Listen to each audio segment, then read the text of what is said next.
Halo Tribuners, jumpa lagi bersama aku Angeline dan teman aku Eka, dalam podcast Malang Malang Live. Live.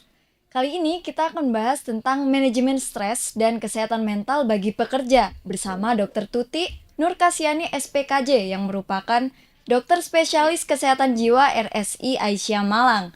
Assalamualaikum Assalamualaikum Dr. warahmatullahi Tuti. wabarakatuh, dokter. Waalaikumsalam warahmatullahi Sehat wabarakatuh. ya, dokter ya? Alhamdulillahirabbil alamin. Oke, Sehat, mungkin Mbak. sebelumnya bisa disapa dulu dok, Tribuners yang ada di rumah.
Halo Tribuners, saya Dr. Tuti Nurkasyani, spesialis kedokteran jiwa atau mungkin Tribuners mengenal sebagai psikiater gitu ya.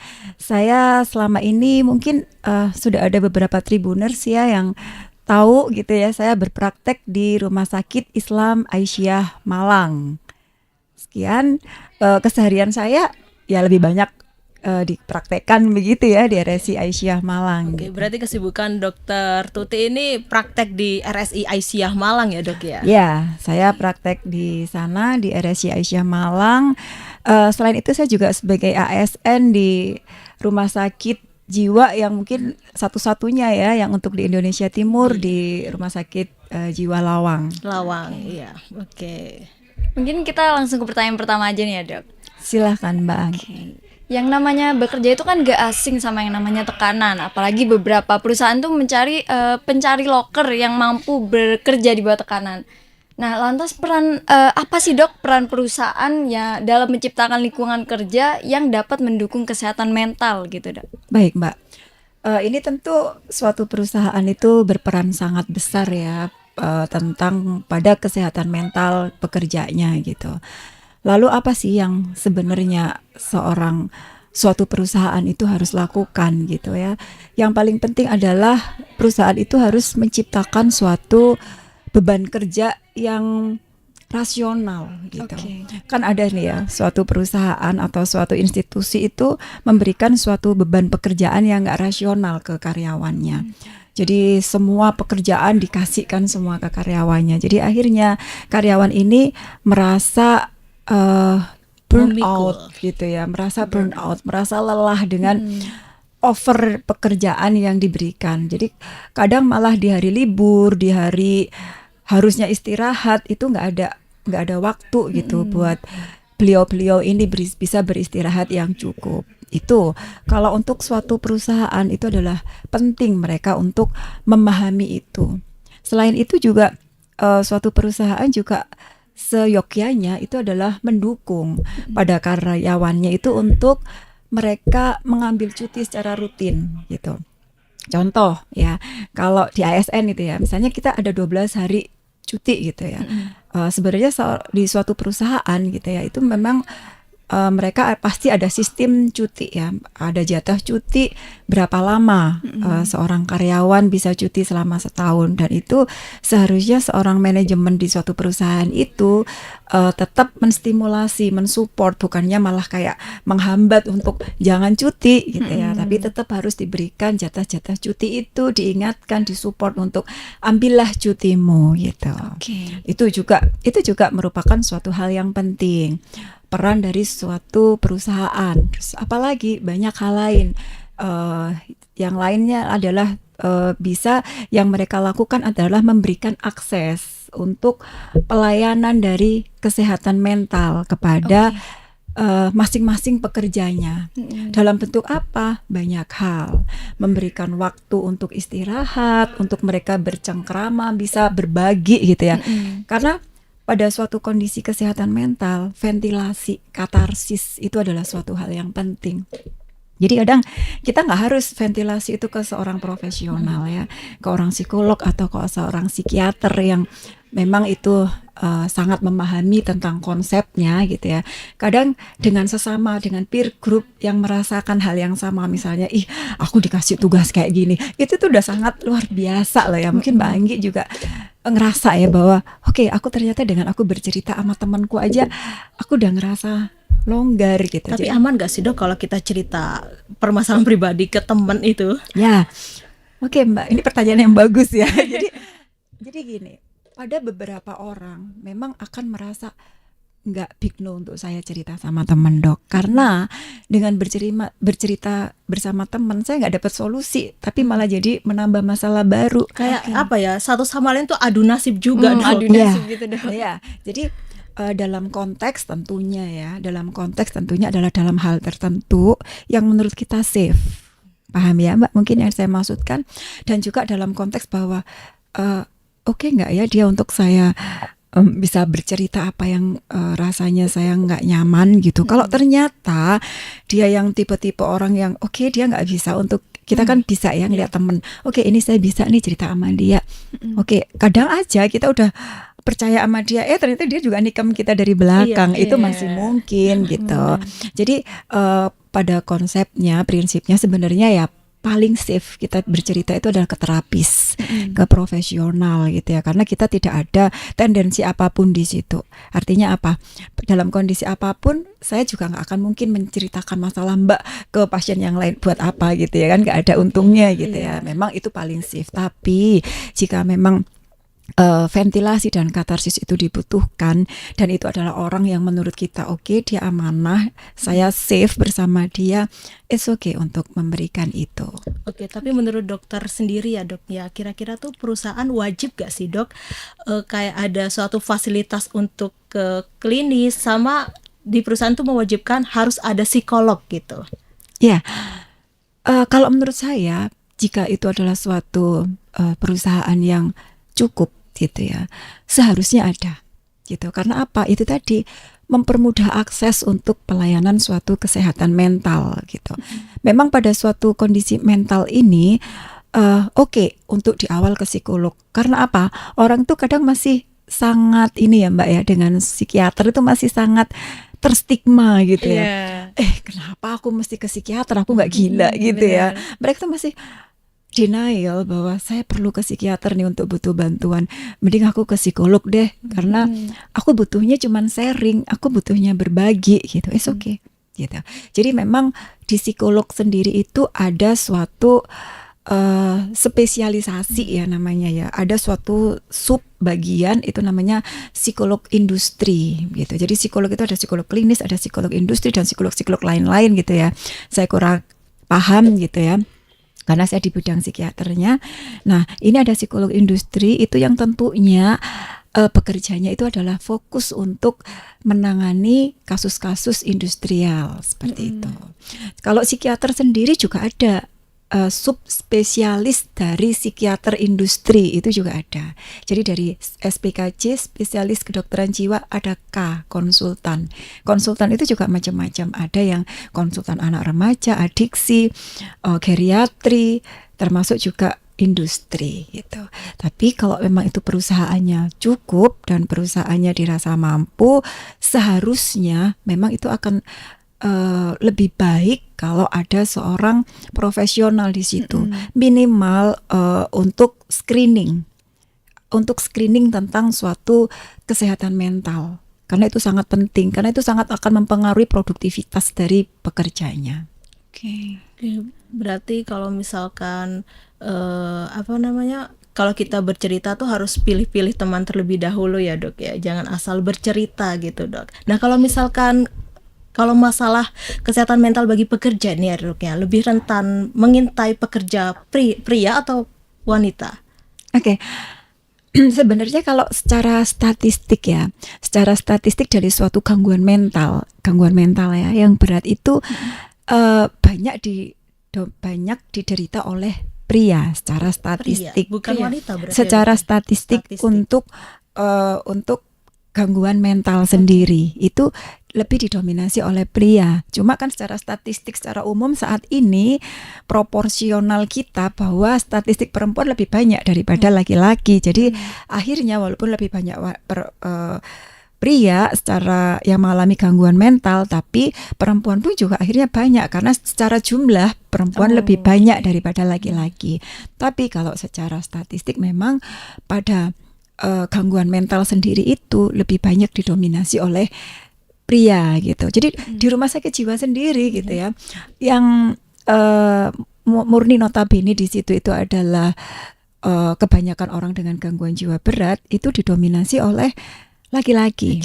Iya, jadi ruangan pria itu bisa 8, ruangan wanita 2 atau 3 saja. 2 atau 3 saja Iya, ya dok ya. ya. Nah misalkan ya dok ya, ini tanda-tanda awal dari stres yang seringkali tidak disadari orang pekerja itu kira-kira apa dok? Ya, ini pada suatu konteks pekerja ya Mbak ya. Pada suatu konteks pekerja sebenarnya di awal ya kita akan sudah merasa apa contoh yang paling gampang aja. Kita udah mulai nggak seproduktif dulu. Misalnya nih, Mbak bisa dalam satu hari saya bisa menyelesaikan 5 program misalnya ya. Kok sekarang saya jadi turun ya?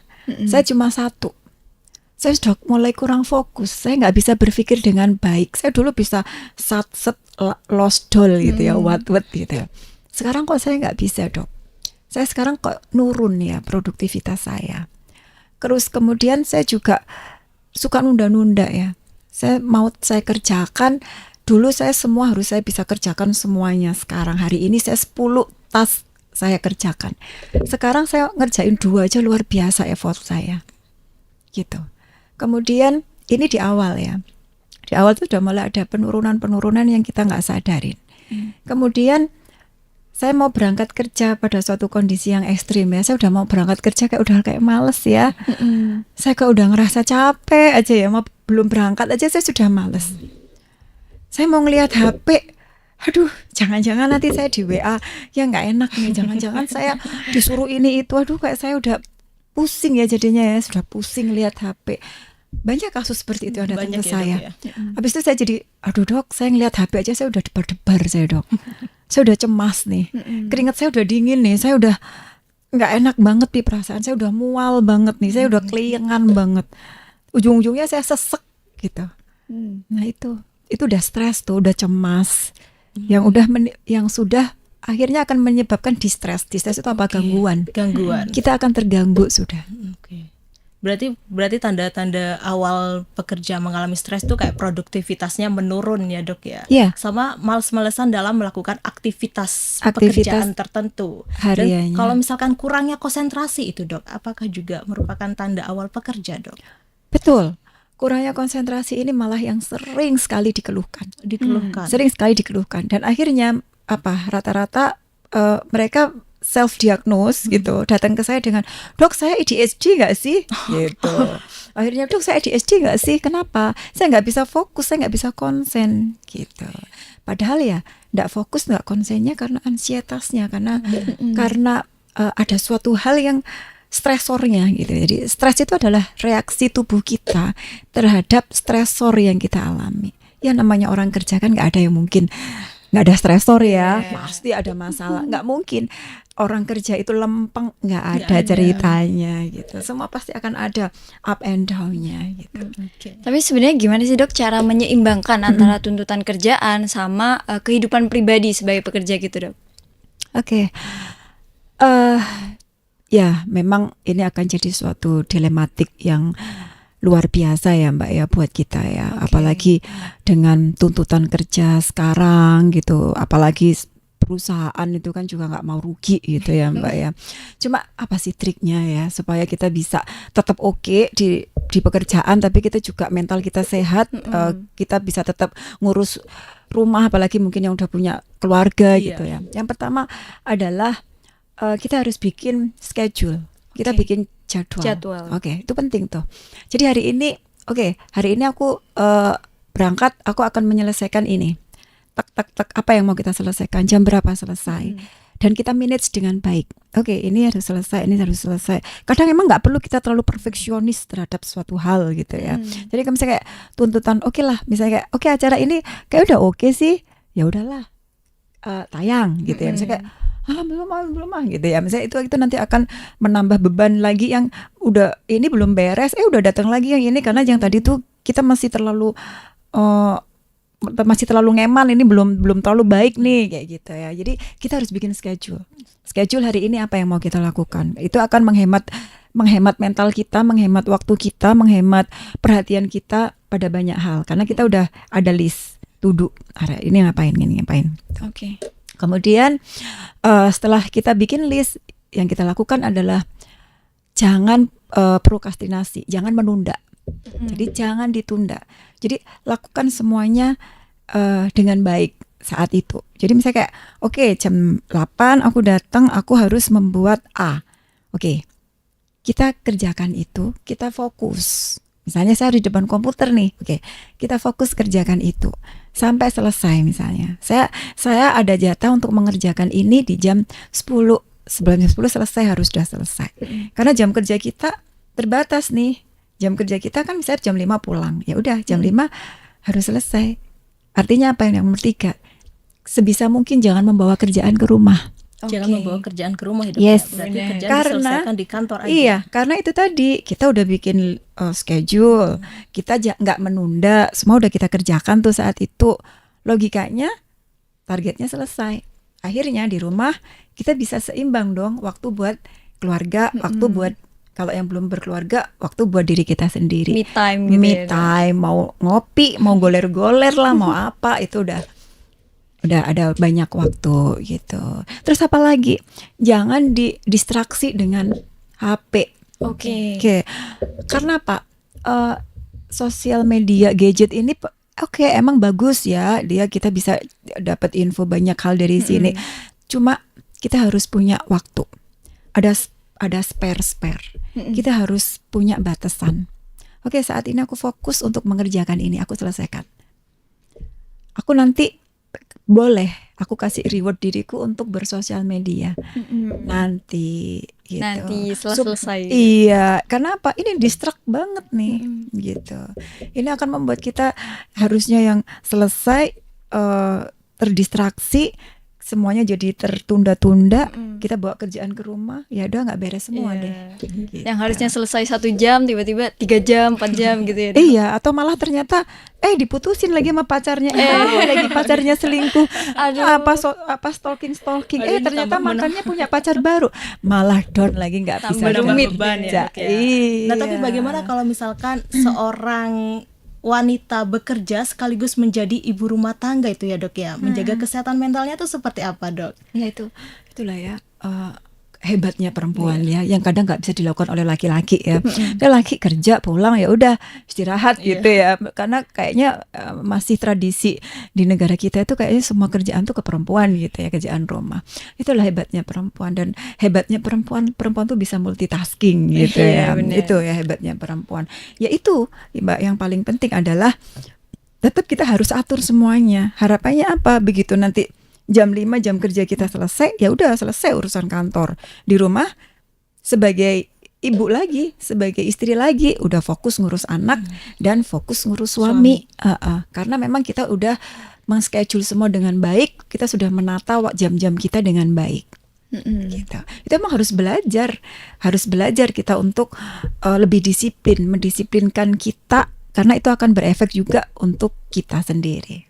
Oke, berarti juga harus membuat jadwal ya, Dok, ya, agar kegiatannya tuh tertata Koordinir dengan baik baik. ya, Dok, ya. Dan kalau misalkan tanda-tanda apabila rekan kerja mengalami kesehatan mental ini, Dok, seperti apa, Dok? Kalau misalnya kita melihat teman kita gitu ya, kalau sekarang kan sering banget ya orang-orang gitu ya, para remaja itu ya, saya kena mental, Dok. Gitu, Biasanya kasusnya kebanyakan Gen Z ya, Dok, ya? Atau Ya. gimana? Iya, memang sekarang itu kalau saya mau menyasar generasi strawberry sekarang ya, luar biasa bener Mbak. Tapi kasus mereka juga bukan kasus sepele gitu. Kasus mereka juga nggak kaleng-kaleng. Karena apa? Kebanyakan mereka ini adalah inner child-nya bermasalah. Jadi ada trauma masa lalu yang menyebabkan mereka di saat ini itu akan mengalami suatu kerapuhan, insekuritas gitu. Kalau tadi terkait dengan pertanyaannya, kalau teman kerja seperti itu gitu ya, yang kasus yang sering ya, kalau pekerja itu adalah memang ansietas, kecemasan. Tanda cemas seperti apa? Seperti yang saya sampaikan tadi, tanda stres pada umumnya ya. Dia sudah mulai kayak nggak fokus, saya mau kerja, saya udah keringetan dingin, saya pasti banyak kok kasus-kasus kayak cemas itu sekarang, Mbak. Mungkin juga Mbak atau teman-temannya gitu ya, banyak pasti. Aduh Dok, saya tuh mau berangkat kerja itu rasanya kayak wes nggak nggak semangat sekali. Saya ngelihat HP nanti pasti saya di WA yang apalagi nih, tugas apa lagi nih, kayak gitu. Jadi kalau misalnya nanti ada temen yang kayak gitu, oke lah, misalnya kayak aku ada buat kamu butuh bantuan apa, aku bisa ngebantu.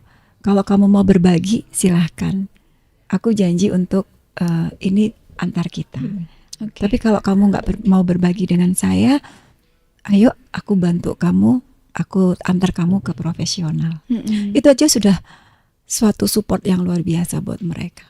Karena mereka tuh merasa banget untuk butuh apa ya Mbak, ada seseorang gitu. Ada seseorang Ada yang peduli seseorang yang kepada- peduli. kepada- Karena orang-orang seperti itu akan selalu merasa kayak sendiri, kayak Iya, sepi, kayak benar-benar.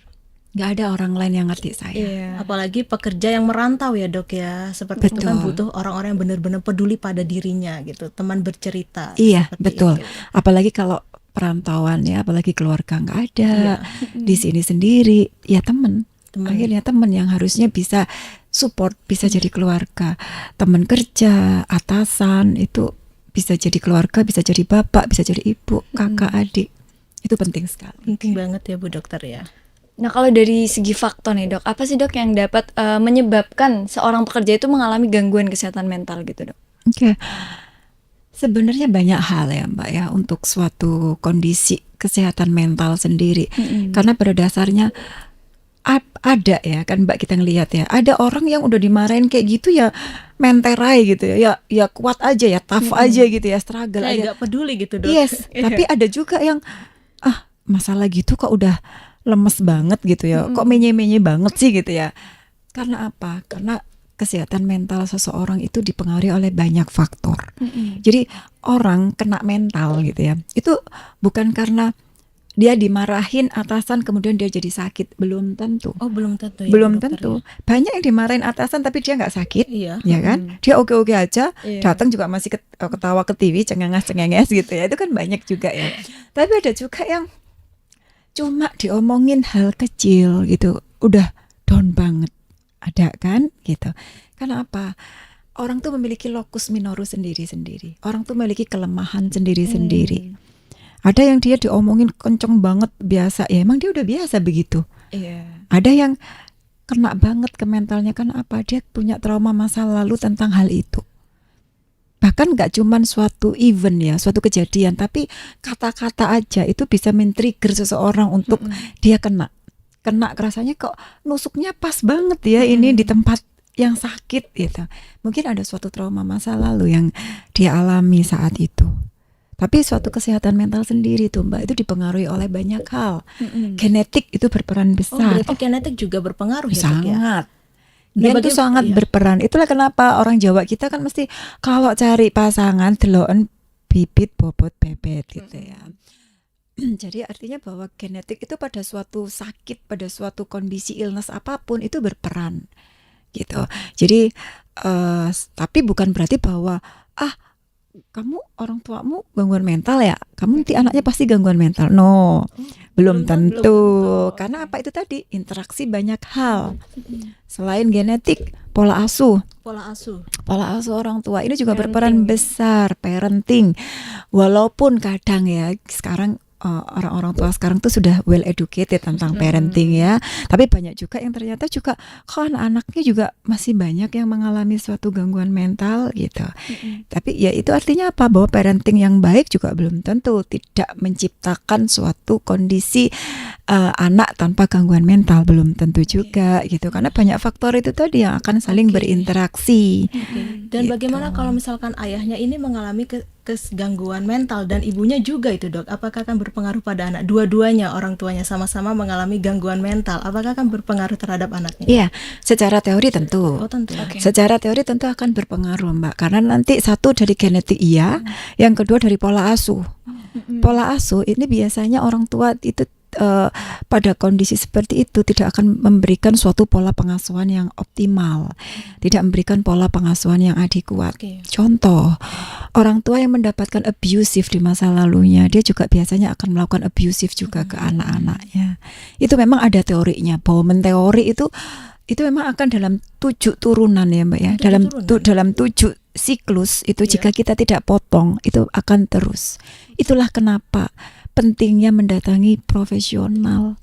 Ke psikiater bukan berarti saya gila, no. Bukan ya dok. Iya, bahwa sekarang kan orang masih berkonsep ngapain saya ke psikiater, saya nggak gila, saya nggak butuh ke psikiater. Tidak. Padahal kita untuk konseling, untuk kita mengeksplor, untuk kita mendeliver apa yang kita rasakan itu sangat penting. Kita sampaikan apa sih yang kita rasakan, apa sih yang nggak nyaman dengan kita. Oke, nanti psikiater akan membantu, akan melihat genetik bagaimana, psikodinamika itu bagaimana pola asuh orang tua, apa yang bisa diputus dari sini untuk tidak terus ke antar generasinya. Berarti kesehatan mental ini bisa diputus ya dok ya? Itu jika kita acceptance dengan Iya. kondisi kita, jika kita menyadari tentang kondisinya, jika kita melakukan terapi yang baik, kita akan memahami diri kita. Begitu kita memahami diri kita, harapannya kita akan menjadi pribadi yang lebih baik. Tidak seperti atas-atas kita yang melakukan pola asuh yang nggak baik. Begitu. Oke, kita balik lagi ke faktor yang menyebabkan pekerja mengalami kesehatan mental ya dok ya.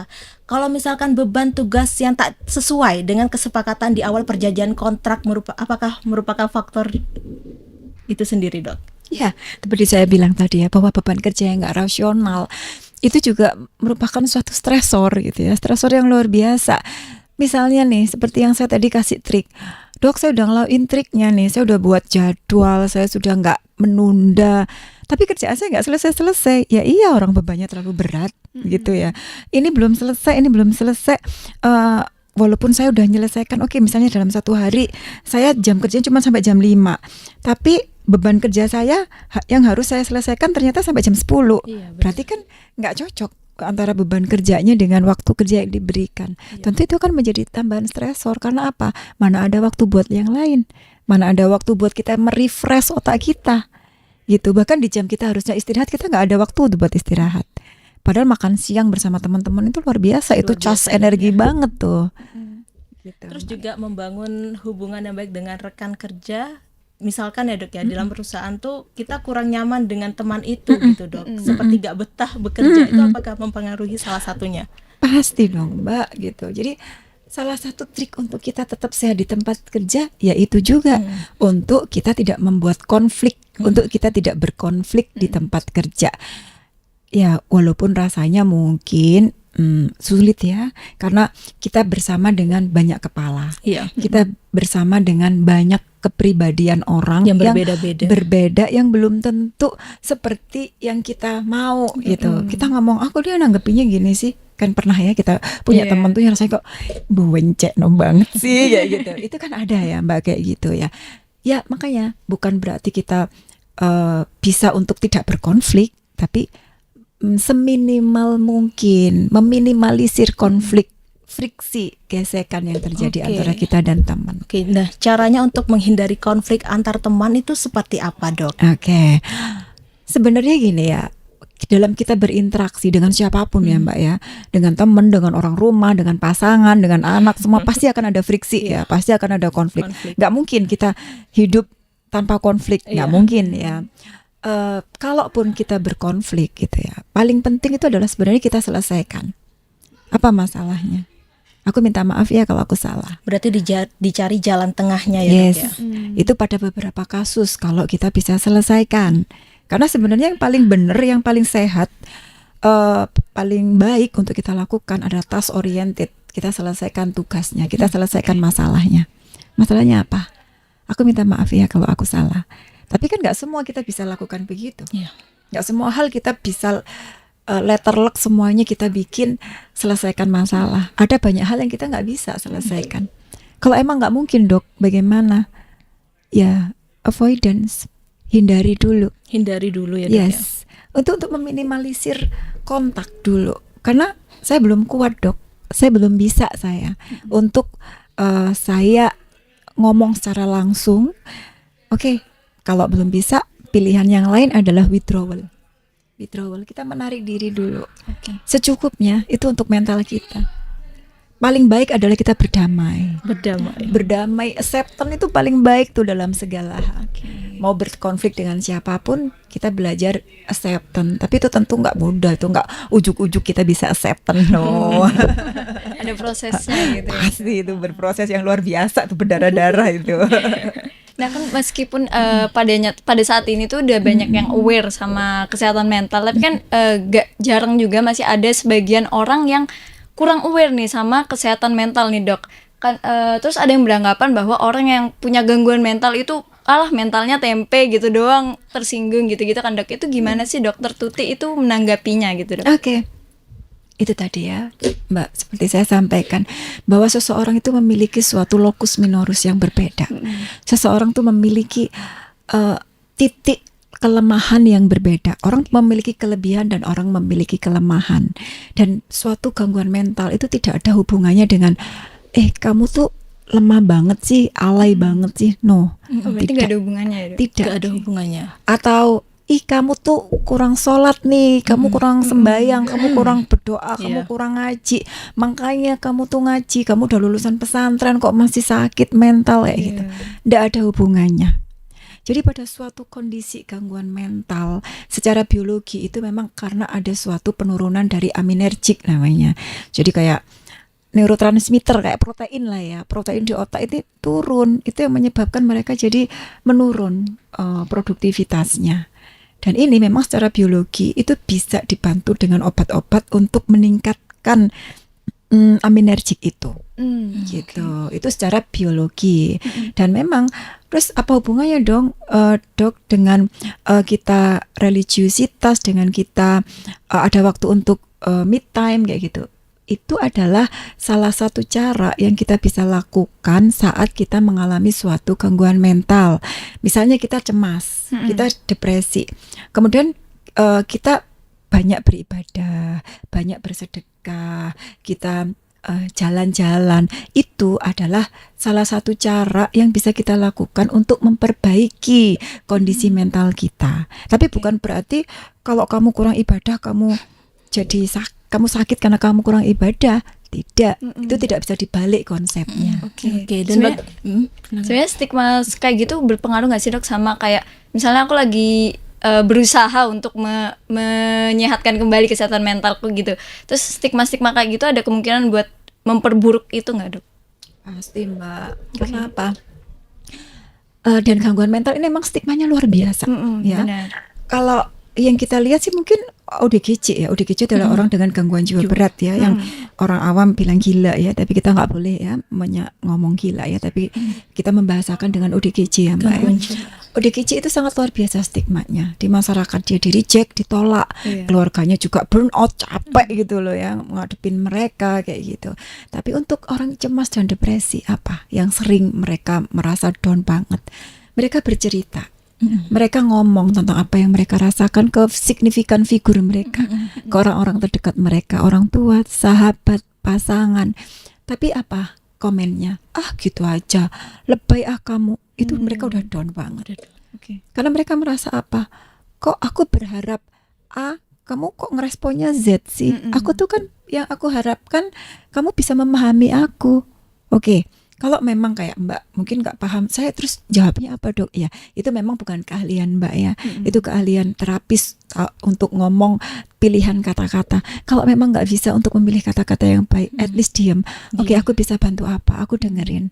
Bantu untuk mendengarkan itu buat mereka longgar. Karena kadang kalau saya ngomong malah salah, nanti ngomongnya malah nggak cocok, malah membuat mereka down gitu. Karena kadang ngomongan kita itu mereka mempersepsikannya berbeda gitu. Kamu coba sholat deh, itu aja bagi mereka udah apa sih, kayak kamu kira aku udah kurang apa aku ibadahnya? Enggak, aku udah zikir, aku udah sholat, tapi aku juga masih sedown ini gitu. Tapi kita di lingkungan sekitar pekerja gitu ya, Dok ya, itu pasti punya teman yang ngomongnya itu kayak belak-belakan gitu, kayak gini, kamu kok sekarang gendutan sih gitu, kamu kok sekarang gini, kamu pakai baju itu tuh gak cocok kayak ibu-ibu. Jadi jatuhnya tuh kayak bully gitu, Dok, saling ngebully. Itu seperti apa, Dok, terhadap kesehatan mental orang? Iya, emang begini ya, Mbak, cuman kadang kita emang nggak bisa mengontrol omongan orang gitu ya. Kita itu nggak akan bisa untuk, ya memang itu akan membuat pada orang-orang depresi ya, pada orang-orang cemas, itu akan buat mereka down pasti gitu. Orang kita yang sehat aja kalau pada saat mood kita nggak baik gitu ya, kita perempuan kan sering ya mood swing ya, jujur li ya, waktu kita mau main sapa gitu kadang kan mood kita kita udah irritable banget ya, senggol bacok ya, ada omongan gini dulu kita oke, sekarang kita jadi nggak oke banget nih gitu ya. Itu memang pada banyak kasus kita juga akan down diomongin kayak gitu. Tapi pada saat kita mental kita sehat gitu ya, pada saat kita lagi stabil gitu, kamu misalnya kayak kamu gendutan ya pakai baju itu, asik dong aku kelihatan seksi misalnya, kita bisa menanggapi itu sebagai suatu humor gitu ya, emang harusnya begitu gitu, tapi kan belum tentu kita bisa kayak gitu. Dan yang paling kita harus ingat bahwa kita nggak bisa mengendalikan mulut setiap orang, kita nggak akan bisa mengendalikan perilaku orang kepada kita, sikap dan omongan orang kepada kita. Yang bisa kita lakukan adalah bagaimana cara kita menanggapi omongan orang, cara menanggapi perilaku orang, dan cara menanggapi apa-apa yang terjadi di sekitar kita. Itu yang paling penting supaya kita tetap sehat. Tetap sehat mental ya dok, Yes. ya, jiwa dan raga ini. Iya. Oke. Lanjut 9. Kalau langkah-langkah praktis nih dok, yang dapat diambil oleh pekerja untuk menjaga kesehatan mental mereka selama masa krisis atau perubahan besar di perusahaan gitu dok. Oke. Jadi misalnya ada suatu perubahan besar ya pada suatu perusahaan, misalnya kayak oke, ini akan ada ancaman PHK gitu, atau mungkin yang kemarin ya yang udah pernah kita alamin pandemi gitu ya. Pandemi itu luar biasa kan, itu banyak yang harus di PHK, kemudian yang harus WFH dan lain-lain, tuh kan penyesuaian kita luar biasa ya. Yang pasti adalah nomor satu, kita harus tetap selalu harus bersyukur. Ya, bersyukur tuh langkah ya memang nggak mudah ya untuk kita melakukan itu, tapi itu harus selalu kita ini dalam hati kita ya, sudah harus selalu kita patrik dalam hati kita. Aku bersyukurlah walaupun ternyata dengan perubahan besar perusahaan ini teman-temanku banyak di PHK, aku sekarang misalnya nih aku diturunkan nih gajiku, dulu 1 juta sekarang 200.000 gitu misalnya ya. Aku masih bersyukurlah aku dapat 200.000, teman-temanku banyak yang kena PHK tuh gitu. Jadi kita mensyukuri apa yang kita dapat. Terus yang kedua, jangan bandingin kita dengan orang lain. Iya benar. Oke, kemudian misalnya kita kayak coba aku dulu nggak di sini ya, aku dulu di sana, perusahaanku di sini mau kolaps nih.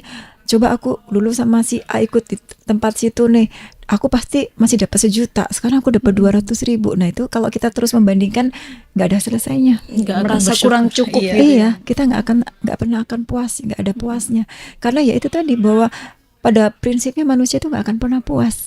Apa yang akan kita dapat, kita punya 1 pengen 2, kita punya 2 pengen 3, kita punya 3 akan selalu terus kurang, nggak akan ada puas. Karena melihat orang lain ya dok, yang Melihat lebih di orang atasnya lain, gitu. rumput tetangga pasti akan Lebih selalu hijau. kelihatan lebih Apalagi hijau. sekarang kan musimnya Instagram dok, Betul, orang-orang kayak flexing, pamer harta gitu dok. Betul, padahal yang ada di sosmed belum tentu itu adalah realitinya, begitu. Dan yang pasti ya Mbak ya, untuk kita tetap sehat ya pada kondisi yang krisis kayak gitu ya, kita harus imunitas kita tetap harus baik ya. Kita harus istirahat yang cukup, pola makan yang bergizi, olahraga teratur, ya itu kita tetap harus lakuin semua itu pada kondisi apapun, apalagi pada kondisi yang kita benar-benar perubahan adaptasi yang luar biasa.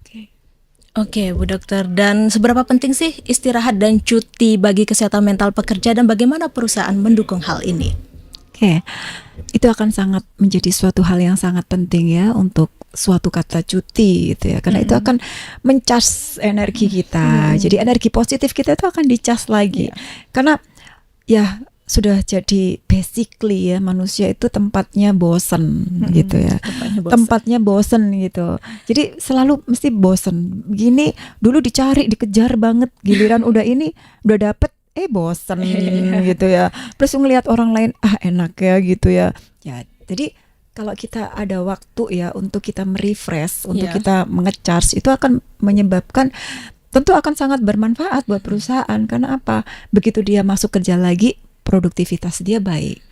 Dia bisa energinya lebih lagi, karena emosi dia udah positif, energinya yang muncul positif, ide-idenya juga akan luar biasa. Dan bagaimana sih dok cara kita untuk membangun aura positif dok? Aura positif ya untuk kita ya, terutama yang diharapkan nanti akan berefek juga ke produktivitas tentunya ya. Jadi untuk aura positif yang paling penting adalah kita selalu berpikir positif dalam segala hal. Ya, tapi itu nggak mudah ya. Apalagi sekarang itu kalau saya amati ya di tempat praktek saya itu rata-rata generasi sekarang itu adalah generasi overthinking. Ya, generasi yang ada apa-apa tuh mikirnya saya nggak layak deh kayaknya. Oh, saya nggak cocok deh kayaknya. Jadi mereka tuh selalu merasa juga berpikir buruk. Ih, jangan-jangan nanti itu begini. Ih, jangan-jangan bos saya nggak suka ya sama saya. Padahal dia nggak ada sesuatu yang menurut saya itu sesuatu yang mengkhawatirkan gitu. Ih, teman saya kok gitu ya, dia kayaknya nggak menyukai saya deh, kayak gitu. Jadi dari hal-hal yang kita selalu berpikir negatif itu juga akan membawa pengaruh buruk juga ke kita. Kita juga akan selalu negatif kayak dalam segala hal. Kita menanggapi diri kita negatif, yang endingnya kita juga tidak akan bisa produktivitas dengan sangat baik gitu, Mbak. Berarti hindari overthinking itu ya, Dok ya. Sebisa mungkin ya, karena itu nggak mudah dan itu emang harus dilatih, dan itu emang ada Cara melatihnya, Dok, untuk Oke. menghindari overthinking berlebih Gimana gitu, cara Dok. kayaknya Seperti Kayaknya apa? gitu. nanti Mbak bisa-bisa kayak curcol ya ini ya. Iya, jadi memang ya Mbak, suatu mengontrol pikiran negatif yang ada di diri kita itu bukan hal yang mudah. Kalau memang Dok, saya kayaknya udah nggak bisa deh untuk mengontrol pikiran negatif saya. Nah, itulah pentingnya datang ke seorang profesional. Profesional ya, Dok ya. Dan itulah kenapa saya datang ke sini. Saya suka untuk mengedukasi. Tujuannya apa? Mereka aware. Karena saya seringnya datang ke saya itu sudah pada kondisi gangguan. Oke. Makanya saya tuh sebenarnya kalau saya ditanya, Dok, kapan sih saya harus ke psikiater? Nggak ada batasan kok. Saya kayak gini tuh saya udah perlu ke psikiater. Ya udah perlu banget, karena kamu malah udah butuh obat. Saya nggak akan serta-merta mengobati semua pasien saya kalau memang nggak butuh. Kalau emang butuh, saya pasti akan tawarkan, bersedia nggak minum obat. Merasa terganggu nggak? Terganggu sekali saya, Dok, saya nggak bisa fokus. Oke, bersedia nggak minum obat? Saya pasti begitu. Jadi karena apa? Saya senang kalau memang datang untuk sharing, Dok. Untuk sharing, untuk berbagi, Mbak, tentang kondisi yang dialamin. Apa overthinking yang kamu rasakan? Oke, saya bantu. Saya akan terapi kognitif namanya. Saya akan bantu untuk mengurai satu persatu. Benang kusutnya mana? Oke. Pikiran negatifmu apa? Akan saya berikan contoh. Contoh itu adalah untuk latihan. Berikutnya, harapan saya bisa lepas. Kan nanti ke dalam keseharian nggak akan 24 jam bersama saya. Paling sebulan ketemu sekali sama saya. Itu hanya saya untuk merefresh tentang apa yang sudah kamu lakukan selama ini. Bagaimana kamu menghadapi masalah-masalahmu. Itu akan saya ajarkan. Kalau ada suatu event kayak gini, ada suatu kejadian kayak gini, apa yang harus kamu pikirkan? Seperti itu. Pola pikir mana yang harus kamu rubah? Gitu. Itulah pentingnya ke profesional. Oke. Nah, kalau dari terapis tadi itu kan ada terapi kognitif ya. Tapi kalau misalnya dari individu sendiri sebagai Iya. pekerja, itu ada nggak sih, Dok, metode atau teknik yang bisa dilakukan untuk mengelola stres di tempat kerja gitu, Dok? Ya, baik, Mbak. Hal yang paling mudah ya, yang paling simple ya untuk dilakukan sebenarnya ya. Untuk para pekerja, misalnya kita, oke, saya stres, Dok, gitu. Saya biasanya kasih trik-trik, tips-tips aja yang gampang gitu ya. Yang bisa kita lakukan adalah latihan relaksasi. Itu nanti kalaupun mendatangi seorang profesional itu juga pasti akan diajarkan untuk relaksasi. Relaksasinya yang paling gampang adalah relaksasi pernafasan dan otot ya.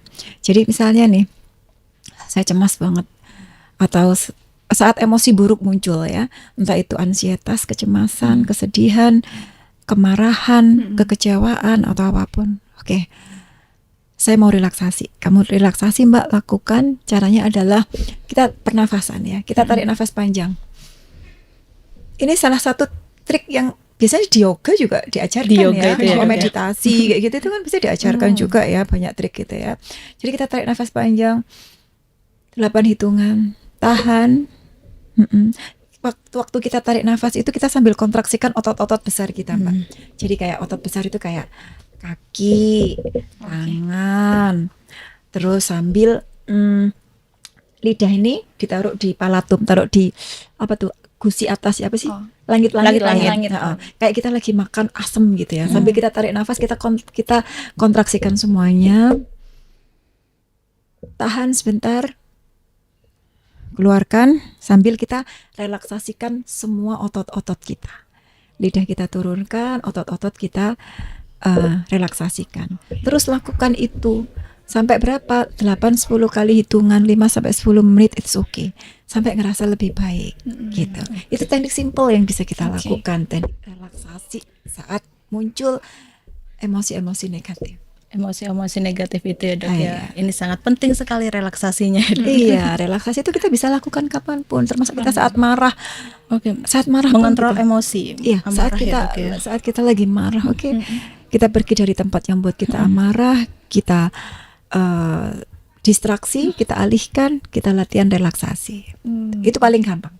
Itu adalah tips singkat paling gampang yang bisa dilakukan dimanapun. Oke, dan ada saran nggak sih dok untuk pekerja yang merasa kesulitan untuk membuka diri tentang masalah yang mereka hadapi di tempat kerja itu sendiri?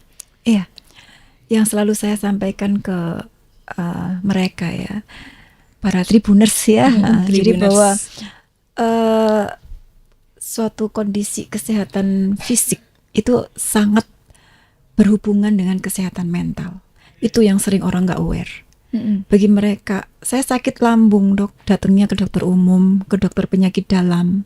Saya sakit kepala dok, datangnya adalah ke neurolog, ke dokter saraf. Saya sesek dok, datangnya ke dokter jantung. Saya gemeter ke dokter jantung. Tapi ternyata apa? Semuanya oke, semuanya baik. Karena apa? Suatu kesehatan fisik dengan suatu kesehatan mental itu sangat berhubungan. Pada kondisi mental yang sehat itu akan menciptakan suatu kondisi fisik yang sehat, yang harapannya nanti pasti produktivitas akan tetap terjaga dengan baik. Jadi kalaupun ada suatu hal yang dirasa tidak nyaman, speak up. Karena kalau kita pendem itu namanya adalah kita merepresi. Jadi kita menahan itu semua nih di alam bawah sadar kita. Hal-hal sampah kan ya, ini toksik ya, ini racun ya. Racunnya itu kita minum terus nih, dan kita simpen di alam bawah sadar kita. Lama-lama kita akan exhausted, kita kecapean luar biasa.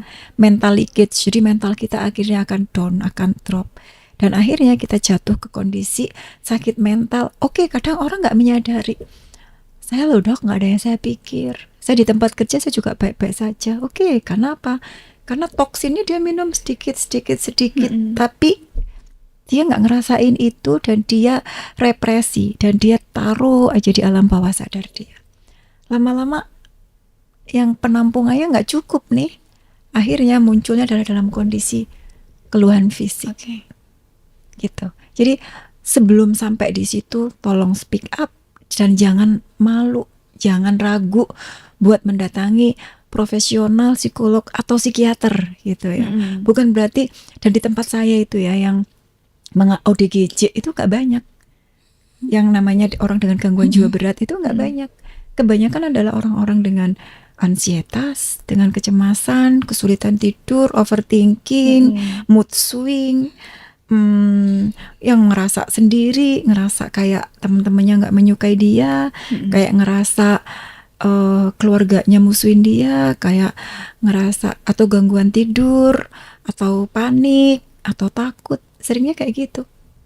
Jadi nggak usah takut. Atau orang-orang tua seringnya apa, sakit kepala nggak sembuh-sembuh, sakit perut nggak sembuh-sembuh, kayak nggak punya tenaga, rewel, sakit ini sakit itu, diobatkan sana sini nggak sembuh. Ternyata endingnya apa? Perlunya adalah ke psikiater. Psikiater itu adalah solusi terbaik ya dok ya. Iya, Kalau dan- diminumin obat gak mempan berarti harus ke psikiater. Iya, karena semua itu berhubungan dengan kondisi mentalnya. Yang perlu diterapi adalah Mentalnya. Oke, kalau misalkan gangguan kesehatan mental nih untuk anak usia berapa dok kira-kira? Oke, bagus pertanyaannya Mbak. Jadi psikiater tuh luas sekali gitu. Itulah kenapa saya ambil SPKJ gitu ya, karena luas sekali sebenarnya yang kita tanganin. Mulai anak-anak ya, ada anak-anak dengan gangguan tumbuh kembang, gangguan berbahasa, jadi yang kesulitan untuk bicara, anak-anak hiperaktif, ke anak-anak ADHD ya, anak-anak autis banyak. anak-anak retardasi mental, anak-anak gangguan belajar, anak-anak gangguan tingkah laku. Ada kan anak-anak yang nakal banget, dikasih tahu nggak iso, dikandani nggak mempan, dikonsinau gak Dicubit, dimarahin juga. Iya, dicubit wis apa kan nggak bisa gitu. Itu untuk anak-anak. Iya. Remaja juga bisa, banyak banget. Ya, itu tadi yang saya cerita. Remaja-remaja ansietas, remaja-remaja overthinking itu banyak. Dewasa banyak. ODGJ banyak, lansia, geriatri juga banyak ya. banyak yang seperti saya bilang. Apa contohnya lansia depresi. Lansia depresi nggak sedih mereka. Depresinya lansia nggak sedih. Depresinya lansia apa? Sakit-sakitan. Sakit-sakitan. Iya, nggak sembuh. Sakit kepala, ke dokter sana sini nggak sembuh. Sakit perut, linu, kaki sakit, badan lemes, sesek, semua sakit. Oke. Mata sakit, telinga sakit, semua sakit. Leher sakit, pundak sakit gitu. Endingnya apa? Lansianya depresi. Karena seringnya apa? Emptiness syndrome. Lansia itu apa? Anak-anak udah gede, Kesepian gitu. kesepian, ditinggal semua, merasa nggak diperhatiin, merasa sendiri. Luar biasa psikiatri itu, yang dikelola itu dari bayi sampai tua. Oke. Berarti semua usia ada ya dok ya, kesehatan Semua mental usia. bagi berbagai macam usia ya dok Iya. ya. Nah, kalau gimana sih dok cara menciptakan lingkungan kerja yang aman dan nyaman? Itu mungkin dari Dokter Tuti ada tips buat Tribuners yang lagi ada di rumah gitu dok. Oke, Tribuners ya. Untuk menciptakan lingkungan kerja yang nyaman ya, itu tentunya kita nggak bisa sendiri ya. Iya. Untuk menciptakan suatu lingkungan yang nyaman gitu. Seharusnya ya ini adalah peran perusahaan tentunya di sini adalah menjadi suatu hal yang sangat penting ya. Jadi perusahaan itu seharusnya juga harus memahami tentang masing-masing orang gitu ya, masing-masing personality. Itulah kenapa tadi disampaikan Mbak bahwa penting, perlu nggak sih dok kalau ada psikolog di tempat itu ya, iya perlu, karena apa, fit and proper test itu juga penting gitu loh. Jadi the right man on the right way gitu ya. Seseorang ditempatkan pada posisi yang tepat itu. Kemudian ya itu emang job dia. Ada orang ya Mbak, contoh nih, ada orang yang menyukai, oke, saya lebih suka di depan komputer, oke, dia ditempatin di situ. Jadi kan dia enjoy nih. Kemudian teman-temannya juga di tempat itu tentu sama-sama orang-orang dengan tipikal yang sama, contoh gitu ya misalnya. Kemudian saya ternyata lebih suka di lapangan, saya lebih suka yang outdoor gitu. Oke, ini orang tipe-tipe yang dia lebih produktif untuk aktivitas psikomotor gitu. Oke, kita tempatkan dia di sana. Nah, dan dia bersama dengan orang-orang psikomotor nih, dengan orang-orang yang lebih oke untuk di daerah outdoor gitu. Dia akan lebih satu visi gitu. Itu peran seorang manajerial tentu di situ sangat penting. Tapi kalau buat kita pribadi ya, kalau ternyata kita kemudian kok lingkunganku nggak kondusif ya, aku kok nggak dapet sesuai yang aku mau, teman-temanku kok nggak sevisi sama aku, Sefrekuensi gitu ya dok kok ya. nggak sefrekuensi sama aku, ya itu tadi, bisa nggak kita ngomong baik-baik? Kalau kita nggak bisa ngomong baik-baik, ya udah kita batasi, kita minimalisir untuk mental kita dong. Harapannya sih kita bisa berdamai dengan kondisi ini, itu tapi harapannya. Tapi kalau nggak bisa ya itu tadi, banyak hal yang bisa kita lakukan, antara kita bisa ngomong langsung, kita menghindar, harapannya kita bisa berdamai. Ya, baik, terima kasih Dokter Tuti atas waktu dan kesempatannya telah hadir di studio Tribun Jatim Network ini, berbicara tentang kesehatan mental, menjaga kesehatan mental bagi pekerja itu sendiri ya dok ya. Oke Tribuners, sampai di sini dulu perjumpaan saya kali ini. Saya Septiana Cahyani dan rekan saya Angelina Nanda. serta Dokter Tuti Nurkasiani. pamit undur diri dan sampai jumpa kembali lagi dalam podcast Malang Live episode berikutnya. Assalamualaikum warahmatullahi wabarakatuh. Download Tribun X sekarang. Menghadirkan lokal menjadi Indonesia.